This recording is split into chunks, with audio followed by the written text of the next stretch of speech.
This all began for me in 1971 when I was invited into the camp where these guys have been experiencing a strange phenomenon. And first they thought it was bears coming around, but then the camp had been there since the 50s, and these guys knew this thing they were experiencing up there was not a bear. One of the guys got scared out and didn't want to go back. The guys were a day late, and the wives were all worried, so he asked if I'd go back with him. I was a friend to the whole family, all of them, and I knew them, so I got invited up, and that's how it began for me. They were experiencing these horrific sounds around the camp, and anyway, it was a nightly thing, and I started going up there. And 8 miles in the wilderness, a very imposing area in the Sierra Nevada mountains of California. And it's 8,400 feet in elevation, so you can't get in there in the wintertime. Snow loads too much. So we usually go in the springtime and until deer season. It's a hunting camp, and nobody up there was looking for Bigfoot. It just really wasn't that way. It was a hunting camp, and they were experiencing the Bigfoot. We call them Bigfoot because they had a big foot, and they had a big voice. Very elusive, very fast. And anyway, you rarely saw them. We just got glimpses every once in a while. And people want to know why we didn't get a picture. That might be one of the questions that's going to get asked. I get asked that all the time. And we tried. We really tried to get pictures. And but these things seemed to outfox us. We underestimated what they were, underestimated them thoroughly, and thought they were just a big ape running around the woods like a lot of researchers still think about today. But over my years, close to 50 years doing this now, I feel like there are lots more than that, and it's got me into the study of them worldwide, really. Because we had repeated visits up there, we started taking tape recorders up, cassette tape recorders, and recording the sounds. What makes the sounds so unique and so good, really, is that we've had them scientifically studied by the University of Wyoming. Dr. Curlin did that for a year up there. And he showed that the sounds were not manipulated, that they were not speeded up, they were not slowed down. There was no 60-cycle hum in them. They were original. There was no manipulation whatsoever. That makes these unique, but that's not enough. Academia still wants more. In 2008, a cryptolinguist got a hold of them by accident, Scott Nelson, and he come out and interviewed me, found the context, interviewed Al Berry also. He's an investigative reporter that we took in 1972 who also recorded these things. And he actually fostered the studies at the University of Wyoming. I want to give him credit for that because without him I wouldn't be doing what I'm doing right now.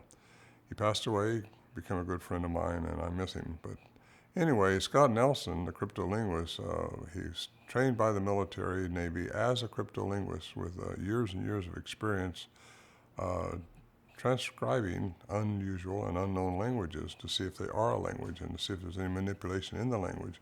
He didn't know about Dr. Curlin's report. He came out in the statement that they have a language by the human definition of language. That's very important because all animals communicate in some way through pheromones or infrasound or some type of method of communication. These things communicate with a sapient language like we're doing now, like I'm doing now, I hope.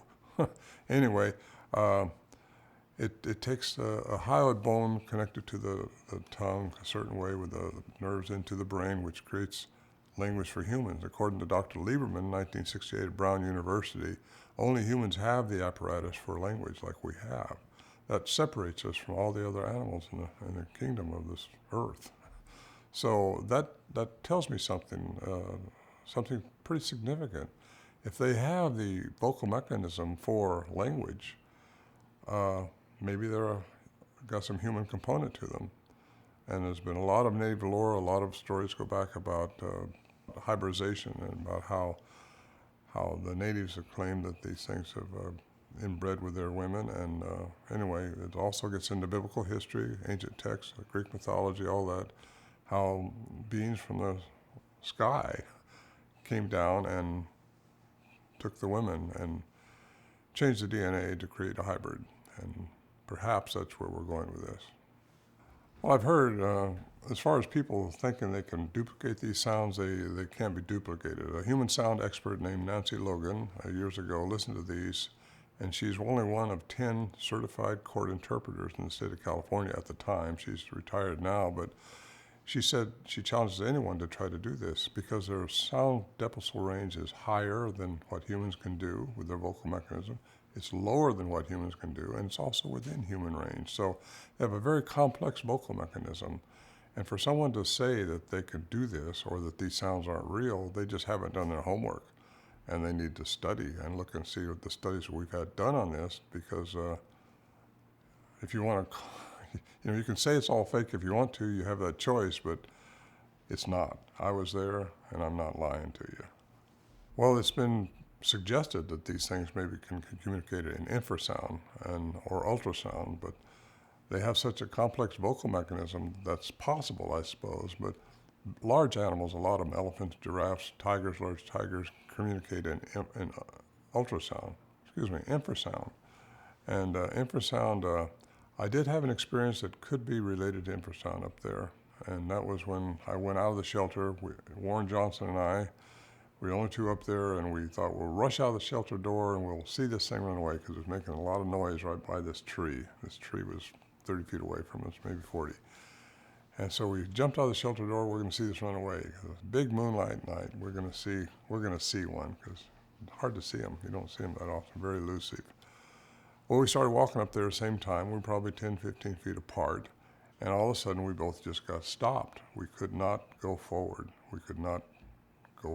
I relate it in my book, Voices in the Wilderness, as a force field, like you feel in Star Trek or something where you don't see it, but something's just holding you back.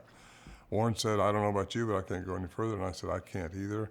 I mentioned this to a scientist one time, and he said, we don't want to hear about your fear. I said, by then we figured they weren't going to eat us. They weren't going to carry us away in a sleeping bag. We figured we're safe. This thing's just going to run away and not eat us. But we couldn't get there. We went back in the shelter and started mouthing off again. I say mouthing off, they're doing their vocal, very rapid chatter. So that's my story about being stopped by something. The same thing happened to me one other time up there too when I was out in the woods. Not even thinking about Bigfoot, just all of a sudden you got stopped and your hair stands up in the back. You don't know what it is. You look around, you don't see anything. But this is all part of the game they play, just trying to play with you. And anyway, if it was infrasound, that does affect humans, and that could have been it. A scientist told me one time, he says, but if it's fear, we don't want to know about it. We use the science. And so he says either pheromones or infrasound. And I thought at that time it has to be infrasound because pheromones only work within the same species. And at that time I had no idea that these things could have been maybe part human. So if they are part human, and that's where I kind of go with my studies and my experience with all this, they may have been pheromones. I don't know. Something stopped us both, and it was not fear. Horses did not react to these things when they were around. When they were making the sounds, they were like frozen. Just pointed their ears right towards where the sound was coming from. A bear would come around, though, and they would tromp and stomp and just go crazy. And that's happened a few times, too. So you know the difference. So anyway, that's the story of animals. A lot of people that don't quite agree with that because they think an animal would just go crazy around these things, but they have a way of maybe working into the frequency of the animal, the frequency of the human, the frequency of everything is frequency, energy and vibration. And if they can do that, and I think probably they can pretty much govern your reaction. For years up there, we thought they were just an undiscovered ape running around the woods, and that's what a lot of researchers think now. So they're still trying to capture them on a video cam or some type of a trail cam or something. That hasn't worked so far, so unless you make the trail cams and sell them, and then it's working for you.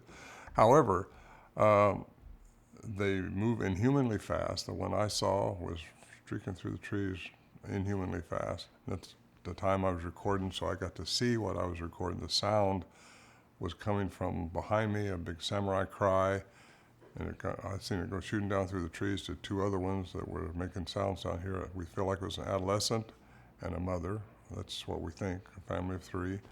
And that's because of the sounds kind of have determined. You hear a small sound, then you hear a large sound coming down on it, like you're getting too close to these pin-headed people.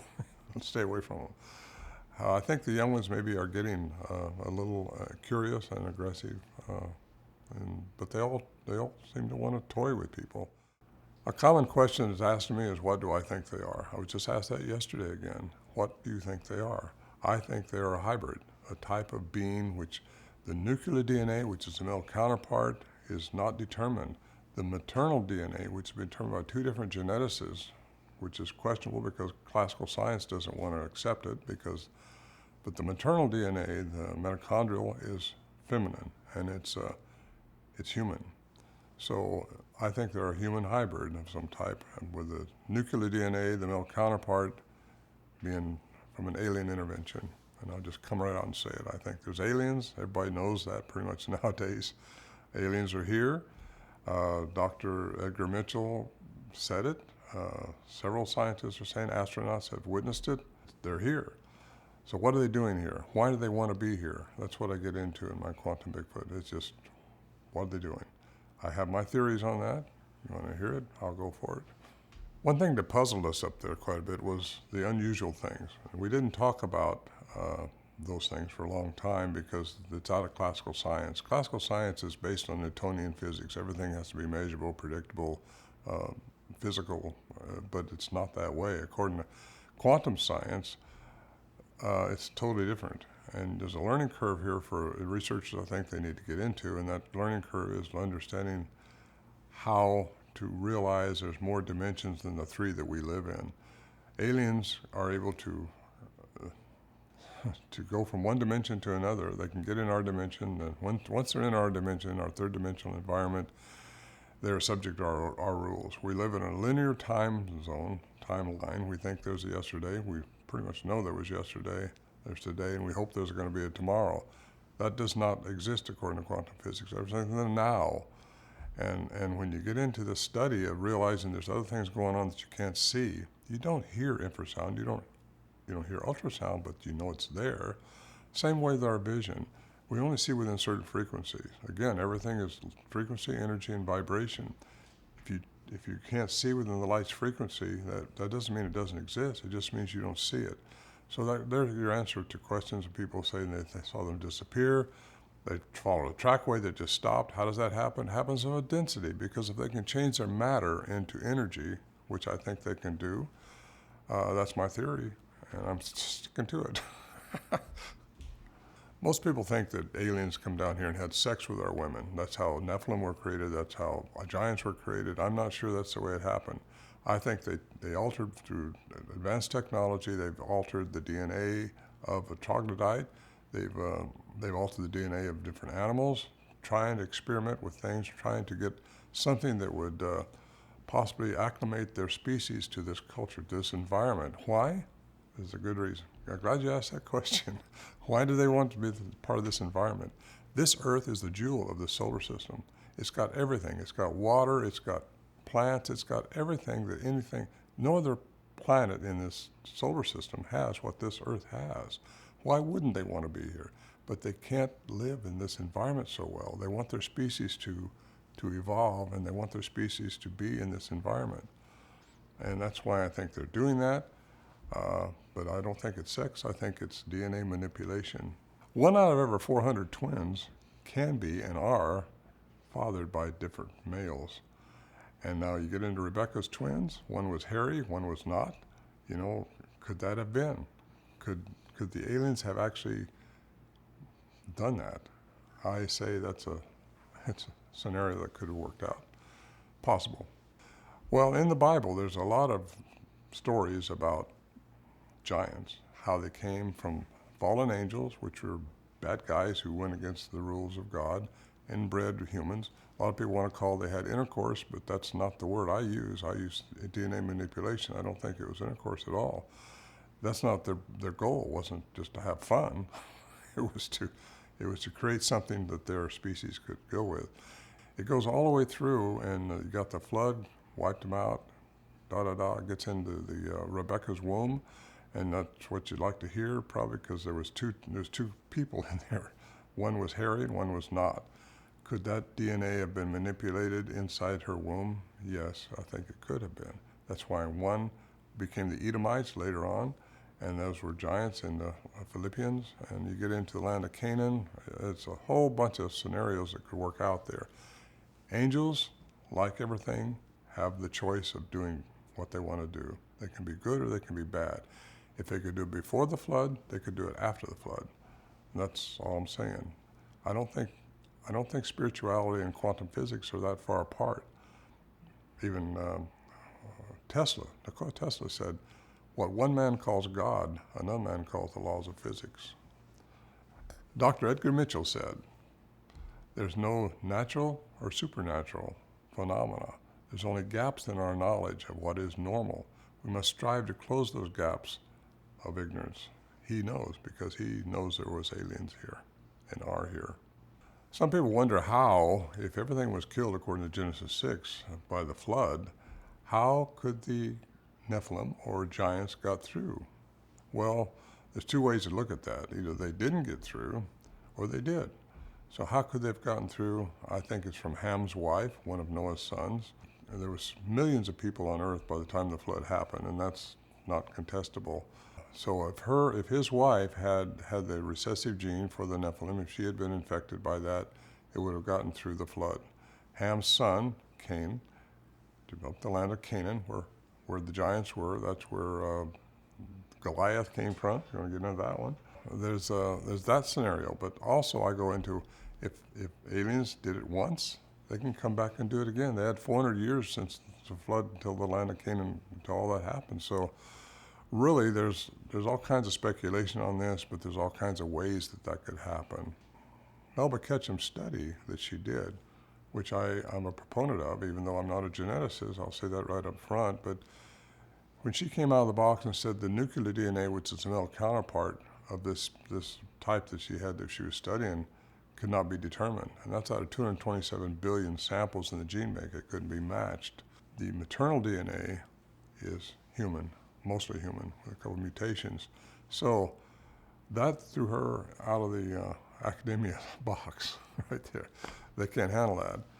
Now, a lot of people say it was contaminated. She swears up and down it couldn't have been. Who knows? But there was another genetic study done on this from the Himalayas, actually, up above Bhutan.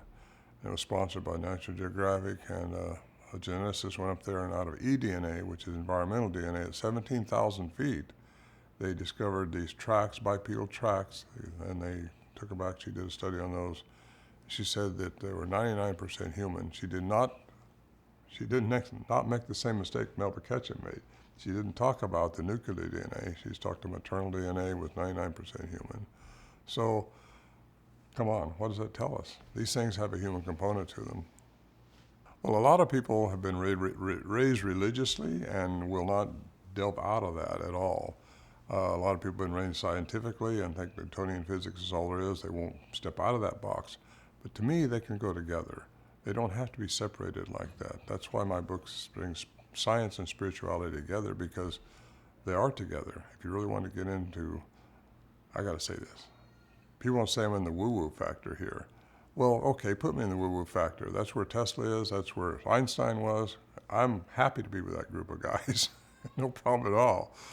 But really, that's the woo-woo that people are talking about. Just because you don't understand something doesn't mean it doesn't exist. You got to have an open mind for this. That's all there is to it. There's too many mysteries around these beings we call Bigfoot. And I don't think they are all the same. I do believe there's different genomes, and that's because there are different types of aliens have been here over the eons. They've done so much manipulation to the DNA of different species, just practicing, playing around, whatever, trying to get their genome into this environment. They like the linear timeline. That's what we experience day after day. However, in space and the other dimensions, that timeline doesn't exist and they can't evolve. We are here to evolve. We are here to learn to be better. And we have to learn that through raising our vibrational frequency. And that's what linear time's for. And that's why we're met with these challenges. How we respond to those challenges with either raise your frequency or lower your frequency. We have to reach a certain level of frequency to advance, and that's what evolution is all about. You want to get into Darwinism and Darwin's theory, I don't disagree with it. I think probably the troglodytes did evolve, just like that said. I think he's just missing a spot in there somewhere. And that spot is probably where something picked in there and made a Bigfoot, huh? Also, it's going to throw a kink into religions when this comes out, because it's all going to come out. The truth will prevail. And Darwinism has got a problem. Religion's got a problem. They all want to put everything in their paradigm, their box that they've been trained in. And that's unfortunate because you don't have to do that. You need to stay out and just keep an open mind and realize that there's more going on than you can imagine, really. Somebody answered, I asked one time, how far is it to the end of the universe? If Newtonian physics says everything is measurable and predictable, physical or whatever, somebody tell me how far it is to the end of the universe. Nobody can do that. So that has to open your mind up a little bit, I would think. You just can't imagine an end, something with no end to it. What's over there, a wall? That doesn't work.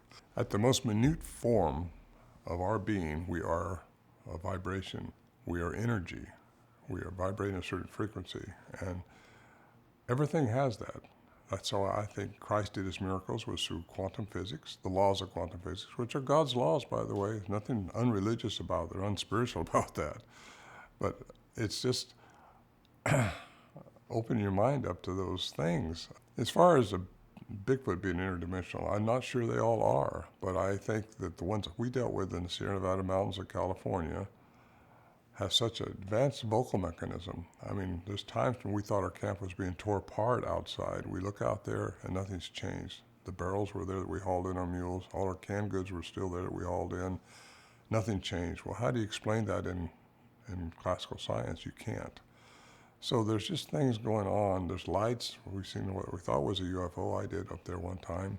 You hear sounds up there that just don't have an answer to them, and not in classical science anyways. What I think they can do with their very advanced vocal mechanism is I think they can create a frequency that will cause them to go out of our visual perception, and that would cause them to, in our eyes anyway, disappear. Are they going out of our dimension into the fifth dimension? Fourth dimension of time? Maybe they're seen as a ghost, like some people see ghosts in the fourth dimension, their time, because they're trapped in there. Are they going through that in a plasma field? Is that what the cloaking thing, the predator look that they call it? Could it be that they're going into their fifth dimension, where I think that's why you don't find bodies, that's why they're not found by classical science, and academia just can't handle that because it's outside their paradigm. It's outside of their disciplines. Academia has been learned and taught to accept only this, and if it's not measurable, predictable, it's not acceptable. Well, physicists think differently. They're a little more open-minded because they realize, I gotta say this, I talked to a head physicist one time, asked him what he thought about quantum physics. He looked at me and just smiled. He says, nothing's real, because real. That's hard to get your head around. Quantum physics, if you think you're understanding it, you're not understanding it, because you can't get your head around something with no end. But there's a conceptual thing that you have to conceive that it's real, because the science and the mathematics of these other dimensions exist. And if they exist, you can't deny them. Yet we want to just stay within our three-dimensional paradigm, our three-dimensional world, our box that we've been trained. We've been taught so many things that are just not true. There's evidence of aliens being eons ago on this planet. I think, yeah, I've seen it, and I know that that's happened. That'll open your mind up. And until a researcher who thinks they're just an ape running around the woods that hasn't been discovered, until a researcher experiences something that is really unexplainable, he's not going to open his mind up unless he listens to what I'm saying now, because I think I'm on to it. I've been doing this for close to 50 years now, and it's a theory. Do I have a theory of what their purpose is? That's a good question. Some of them have a good purpose because they were created by something that had a good agenda. Some of them may be a bad purpose. Maybe they were created by a bad alien. If you want to get into alien intervention again, that's where I go with all this, alien intervention. So are they here to help us? They can only help us if they can communicate with you through a vibrational frequency. Because we are not supposed to be interfered with our karma. We have certain things we have to respond to in our life. That's what elevates us or not. And if we respond to those things with love and compassion, you will be elevated. I don't care what it is, if you can respond to it that way, you're going to be elevated higher. That's what they try to tell us. That's where intuition comes from. That's what we have to listen to. You have to get the heart, brain coherence going on, but that's also got to be connected to the pineal gland, which has to be cleaned up and decalcified. So are they good or bad? Some are good, some are bad. So keep your guard up. Don't think they're all little things out there serving cupcakes. They're not. You know, and yeah, they're not. Are they telepathic? That's a question, Pastor. I think if they can, if you are at your vibrational frequency where they can communicate with you, you'll sense it. Some people say they talk to them all the time. Well, how do they know if that's not their own brain, their own mechanism really telling them something, or if it's something else trying to speak to them? These things can do that, I think, we're all telepathic, by the way. I've got to say that. I think we're all made with the attributes that we have not learned how to develop yet. And that's telepathy, clairvoyance, remote viewing. All that stuff exists within all of us. We just have to learn how to make it happen for us and have to get up there. People want to know, can they cloak? Can they disappear? There's a science that says yes, they can. That science is quantum science, because everything is matter as we see it, but at the most minute form, it is energy. And energy vibrates. If they can change the vibrational frequency and change their matter so it cloaks into energy only, you wouldn't have the density for trackways. You wouldn't see them. You might see a pixelation form, but you won't. And too many reports like that. And you hear so many of them, like I have over the years, you can't just keep ignoring them. These people are not lying. They're not delusional. You got to just say, how can that be? Al Berry, who again was an investigative reporter that took in, he wrote a book about this. Not about this, but about Bigfoot. He said, stay with science. Well, he had a master's degree in science. And so I've tried to stay with science. So with the science you got to stay with here is modern science. Modern science is quantum physics, quantum science. That's modern science. If you want to go to classical science, that's 1687 Newtonian physics. And if you want to stay with that one, that's fine. You got your choice. But if we want to really learn more about these things, you have to get into quantum science. My thoughts on why they hang around energy, and they do. There's been times when our batteries, brand new batteries, are just flat dead.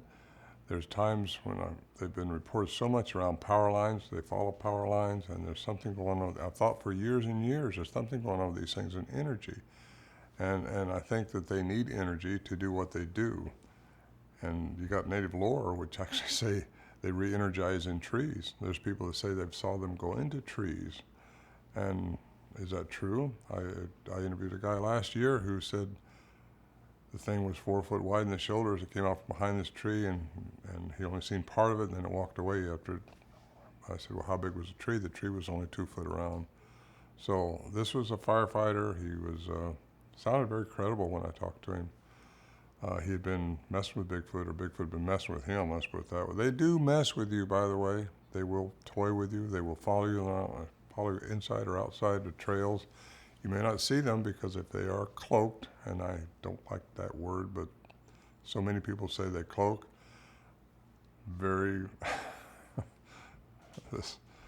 I know they do cloak. How they do that is energy, mass to energy, and then back again through the vocal mechanism, which is very expansive. Regarding Albert Ostman, he was supposedly kidnapped by male Bigfoot, carried back into the woods in British Columbia. This is 1924. And he was held for 6 days and ended up escaping. He gave a good report, and it's accepted pretty much by all researchers as being authentic because he explains everything about his escape and how it all happened. And he sounds very credible. However, when I went into Toby Inlet with a couple of investigators, I flew my plane over that area for the biggest part of a day looking for the place where he could have been kept, flew into Toby Inlet, dropped down to 1,000 feet where he said he'd seen the ships. Am I going into too much detail on this? And you could not see the ships from where he was. I think he was telling the truth, except I think when he got interviewed in 1950s by John Green, I think he looked at the map and said I was at Toba Inlet. Because I don't think he was in Toba Inlet. There's a lot of inlets up there, but interesting story. I got to talk about time, because time as we perceive it, it's going to be hard. It doesn't exist. Everything's in the now. Again, I said there's yesterday we know, there's today we think we're experiencing, and there's tomorrow that we hope comes along. That's linear time. That doesn't exist outside of this 3D environment that we're in. Once you get into the other dimensions, time is not real. Can these things manipulate time? I don't think they manipulate. I think they just drop out of it and come back in when they want to. And that's what time travelers can do. According to physics, time travel is possible. Now, that used to be the butt of jokes, and it might still be with some people, but according to physics, it's possible. So can they manipulate time? I don't know. So what are the mysteries around the Sierra Camp? Plenty. In fact, when you go up there now, nothing would surprise me. Last time I was up there in 2018, nothing happened. But in 2016, something did happen. My wife and I were up there. We seen this light go streaming by our tree slowly. We watched it for several seconds. It was a bolt of light. I taught it like a lightsaber in Star Wars, just glowing light, manipulating through the trees. What do you do with that? But that's not so unusual. Up there we had lights following us around sometimes. We heard sounds that were unidentified. One time I thought this sounded like a big tuning fork above our heads. This is in daytime. You look up there and there's nothing, you can't find the source of it. And these things sound too incredible, but it happens, and it happens to a lot of people. And I think a lot of people are starting to realize there's more going on than what meets their eyes. So there's that. One time we thought there was a herd of horses coming down. There's no horses doing that. One time I thought I heard a car door slam outside. A car door slam? No. They can make any sound I think they want to, which makes them great mimics of any other animal they want to be. They can make a sound like your dog. They can actually call your dog's name when there's no dog around you. They can call your friend's name if they've heard it, and they'll throw you like that. But they're toying with you. In 2012, Scott Nelson and I had spent three trips up there trying to get into the camp. This one trip I went up and I was injured. I got thrown off my horse and broke a rib and cracked a rib. Went back down to where my daughter Rhonda was staying, my granddaughter Wendy, and stayed there for a couple of days while I could heal up because I couldn't drive my truck back. And Rhonda early that morning saw a Bigfoot run across this little field where she's had her tent. Wendy, which is my granddaughter, was walking this trail over here, and she knew Wendy was going to see it too because that's where the thing ran. When Wendy came back, she asked, "Did you see something?" And she said, "Yeah, I did." "Oh boy, somebody else seen the Bigfoot like I did." "No," Wendy said, "I seen a big wolf come right out in front of me, look right at me for just a second, and then shot right up the mountain." Now this is probably about 12 miles from where our camp is, but as a crow flies, it's a lot shorter. But you go off this really rugged area here to get to where this campsite was, where we're staying. Later, we found a trackway, very deep trackway. This thing had to go down 1.5 inches, 2 inches deep. I got a picture of that. Scott Nelson couldn't even get his feet the stride this thing had. And then that trackway just stopped. Now that threw me because up till then I thought, well, trackways just can't stop. Somebody's playing with somebody here. A lot of researchers will throw the whole report away because the trackway stopped. Well, again, it gets right into my quantum theory. If mass can turn into energy, energy has no weight. So the mass, which they are very heavy, if they can manipulate their vocal mechanism into changing their frequency to change into energy, they wouldn't have density, which wouldn't make a trackway anymore. The only sighting I've had was in 1974 when my friend and I took our horses and mules in to take supplies in, and that's when they started dealing with us outside the shelter. Up until then, they hadn't dealt with us until we were inside the shelter. But this time they started pounding on rocks, they started beating on trees, and rhythmically. And then you'd hear whooping sounds. And we'd learned from doing this for 3 years that you just leave it alone, don't mess with them, just ignore them, and they will come closer. And that's just exactly what happened. They started whooping and making sounds, actually some type of vocalization directed at me. Outside the shelter, this is a big night. So I started yelling back at them. And this thing, I was mimicking it, and I think they thought that was funny. I'm not sure, but there's a lot of conversation going on between them, and then I would try to mimic back and forth. I recorded this too, which is pretty cool. And that's the night I got to record what I was seeing, because the samurai cry came from behind us, shot down through the trees. I seen the inhumanly fast going down to where the other two were, and anyway, that's what happened that night. Very exciting night. Went on for about an hour. Started up the next night too, but then one of the guys who came in the next day was frustrated about the whole thing because he's trying like Jello to the wall. You can't pin it down. It's just too mystical, too crazy. Stuff goes on. He picked up his rifle, his flashlight, starts flashing. Don't shine your flashlight out there. That'll get rid of him real quick. Picked up his rifle, his flashlight, and said, I'm going to find out what's going on. And that was it for the whole weekend. Nothing else happened. They don't like to be exposed. They don't want human exploitation of them. They want us to experience our lineal timeline and take our challenges as they come in our life and treat them with the right vibrational frequency. And it's a crazy life dealing with this subject matter and all the people you run into, the different stories, and you try to put them all together in a coherent way so that it makes some kind of a picture for you. And that's what I've been doing my whole life, is drawing a picture. And that's, if you remember for something, I want to remember for a picture that maybe I got completed. That would be great. There's a lot of people who claim to have had rocks thrown at them. They never got hit, but they get rocks thrown over their heads or something. One of the guys coming up there one time, who's coming in from a different way, had some big rocks thrown over him. That's the only time I've heard rocks being thrown around our camp in the Sierras. However, I've heard reports a lot over the years of people saying they had rocks thrown at them. Alberry and I went up to a place, Northern California one time. These guys way back in the mining area said that they've been seeing these things. They've been having things happen to them. We went up there, standing around this campfire at night, and this rock comes zipping by us. Sounded like an arrow going by. Hit this tree, seen where it knocked all the bark off. These guys left. And whatever threw that thing had to have one heck of an arm, I got to tell you, because it's like there's no catapult up there. I mean, something did that. And I was there, Alberry recorded it, and it just sounded like an arrow going by us. It was so fast. And the rock hit this tree, and we found it the next morning. But we did spend the night. Nothing else happened. But I think the reason they throw rocks is to keep people from coming that direction. It's either because of a little one around, or it's because something's going on that they don't want you there. And obviously they don't want you there. They don't want to try to scare you off. A good friend of mine who lives up here in the Olympics, he had a rock thrown over his head, a huge rock. He turned around and seen what threw the rock. That'll wake you up, and it'll also, a lot of people, they don't get past the thing, if these things existed, science would know it. Well, science does know it.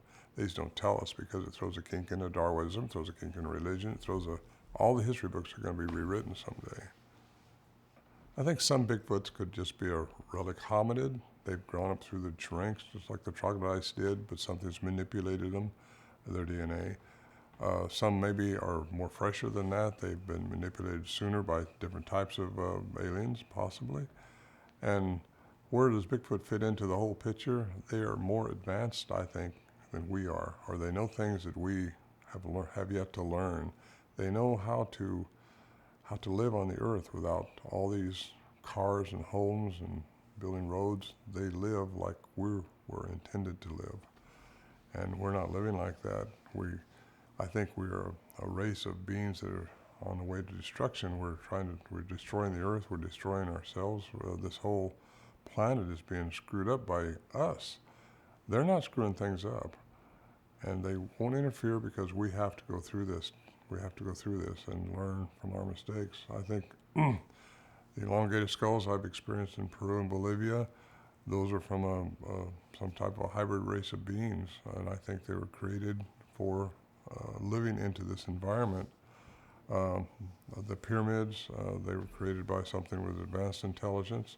There's been hominids here with advanced intelligence, more intelligent than what we have and what we're using right now anyway.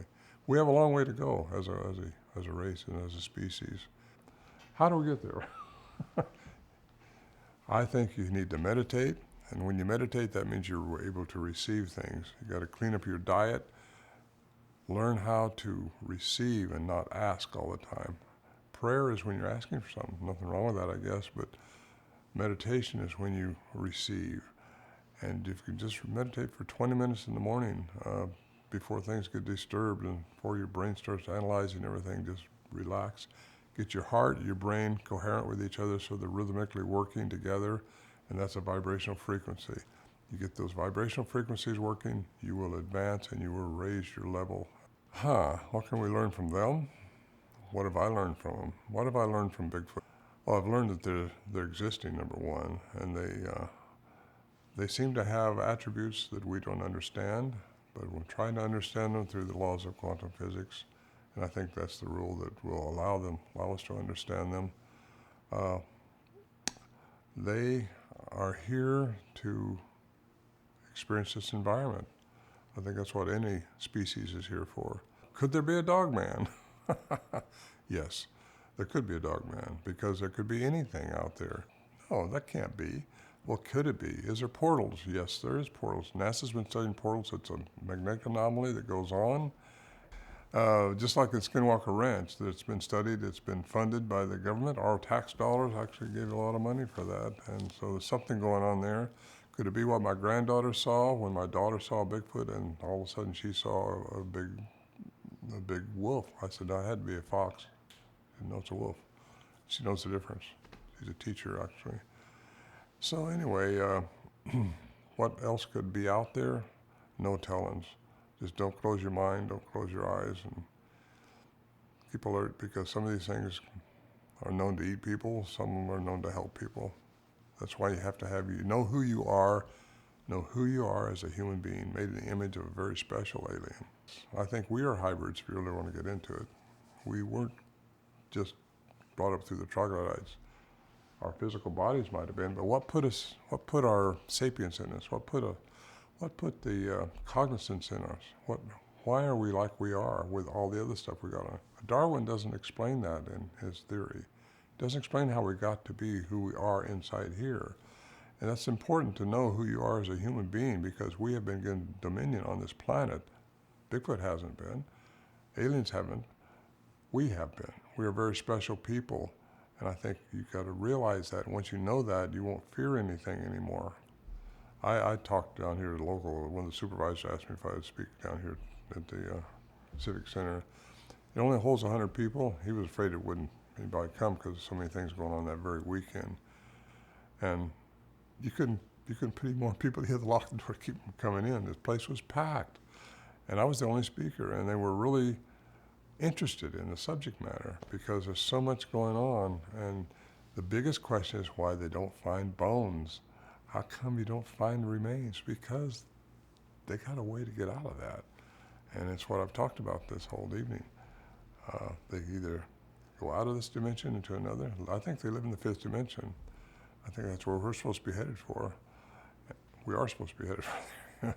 And you die, religions will think, the religious people will say when you die you're going to go to heaven. Physicists will say when you die you're going to change forms and just the energy is going to go somewhere else. They won't speculate on where, but energy, as we all are, cannot die. You can only change forms. That's a matter of fact. So when you get into that and understand that that's true, you realize there's no separation between what religions will call heaven and what physicists might call dimensions. Well, according to native lore, they take care of their own, whatever that means. So if they, who knows? You don't find them, so something happens to them.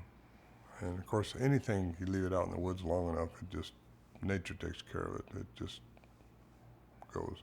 I ran across a deer carcass going up to camp one time, a fresh one. In fact, we just ran off a bear from it and just got it. And there it was. So we come back a few weeks later, or a year later, let's say, you see a few bones around. Come back a year after that, you don't find a bone or nothing. It's just all gone.